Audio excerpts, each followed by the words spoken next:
उत्तर प्रदेश के हाथरस में सत्संग में मची भगदड़ में करीब 124 लोगों की मौत हो गई, जबकि सैकड़ों लोग घायल हुए हैं। सत्संग का आयोजन भोले बाबा उर्फ बाबा नारायण हरि के संगठन ने किया था। इस दर्दनाक हादसे के बाद सत्संग स्थल शमशान घाट जैसा बन गया, जहां लाशों का ढेर लगा था। मंगलवार दोपहर ये हादसा उस समय हुआ जब भोले बाबा के काफिले के निकलते समय उनकी चरण धूल लेने के लिए श्रद्धालुओं के बीच अफरा तफरी मच गई। तो ऐसे में आइए हम आपको बताते हैं कैसे बसपा सरकार में नारायण साकार हरि यानी कि भोले बाबा का डंका बजता था।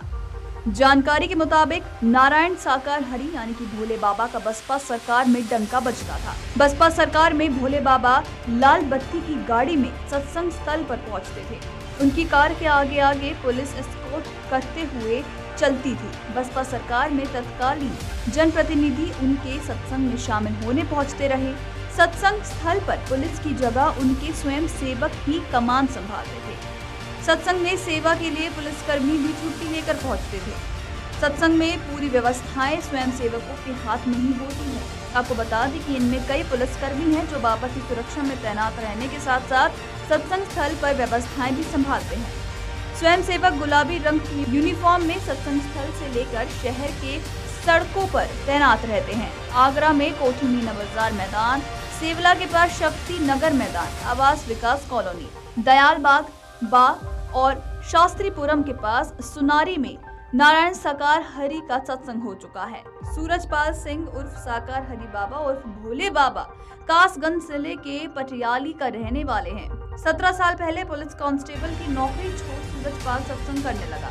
वो आम साधु संतों की तरह गेरुआ वस्त्र नहीं पहनता। अधिकतर वो महंगे चश्मे, सफेद पैंट शर्ट पहनता है। गरीब और वंचित तबके के लोगों के बीच इसकी लोकप्रियता तेजी से बढ़ी। उत्तर प्रदेश, मध्य प्रदेश और राजस्थान में उसके लाखों श्रद्धालु भी हैं।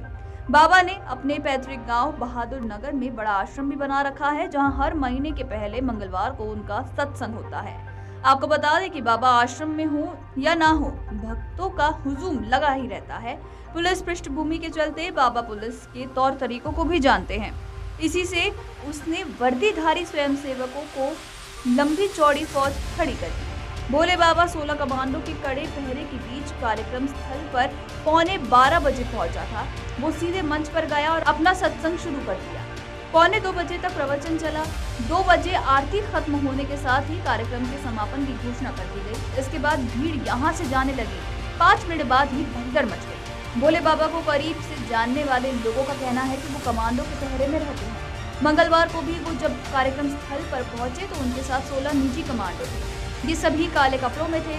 इनका पहरा इतना सख्त है कि कोई बाबा के करीब तक नहीं पहुंच पाता। अगर कोई बाबा तक पहुंचने की कोशिश भी करता है तो ये लोग उसे रोक देते हैं। बता दें कि 1000 से अधिक वाहनों से लोग वहां पर पहुंचे थे। बता दें कि इस आयोजन की तैयारियां पिछले कई दिनों से चल रही थी। कुछ लोग तो 2 दिन पहले ही यहाँ पहुंचकर डेरा जमा चुके थे। इस आयोजन में हिस्सा लेने के लिए लोग वाहनों से पहुंचे थे। छोटे बड़े मिलाकर 1000 वाहनों की भीड़ वहां पे मौजूद थी। हालात ये थे कि सड़क किनारे करीब 8 किलोमीटर तक वाहनों की भीड़ नजर आ रही थी। इस कार्यक्रम की अनुमति फुलरई गांव निवासी वेद प्रकाश ने ली थी। अनुमति के लिए जो आवेदन किया गया था उसमें कहा गया था कि 20,000 लोगों की भीड़ इस सत्संग में मौजूद रहेगी। अनुमति के लिए एसडीएम के यहाँ आवेदन भी किया गया था। एसडीएम ने परीक्षण के बाद अनुमति तो जारी कर दी, लेकिन वहाँ व्यवस्थाओं को लेकर कोई भी इंतजाम नहीं किया गया। जबकि स्थिति ये थी कि हाईवे किनारे वाहनों की भीड़ से ट्रैफिक तक प्रभावित हो रहा था। वहाँ ट्रैफिक का भी कोई भी सिपाही तैनात नहीं था, जबकि कई पॉइंट पर जाम की स्थिति भी थी। 4 साल पहले कोठी मीना बाजार मैदान में जब उनके सत्संग वाले दिन बारिश हो गई थी तो सुबह से ही उनकी श्रद्धालु महिलाओं ने अपनी साड़ी के पल्लू और चुनरी से कोठी मीना बाजार मैदान में भरे पानी को सोख कर निकाला था। बता दें कि कोठी मीना बाजार मैदान में 20,000 से ज्यादा महिलाएं तब इस काम में लगी हुई थी, जिन्होंने 2 घंटे में ही मैदान को सूखा दिया था और रेत बिछाकर इसे लोगों के चलने लायक कर दिया था।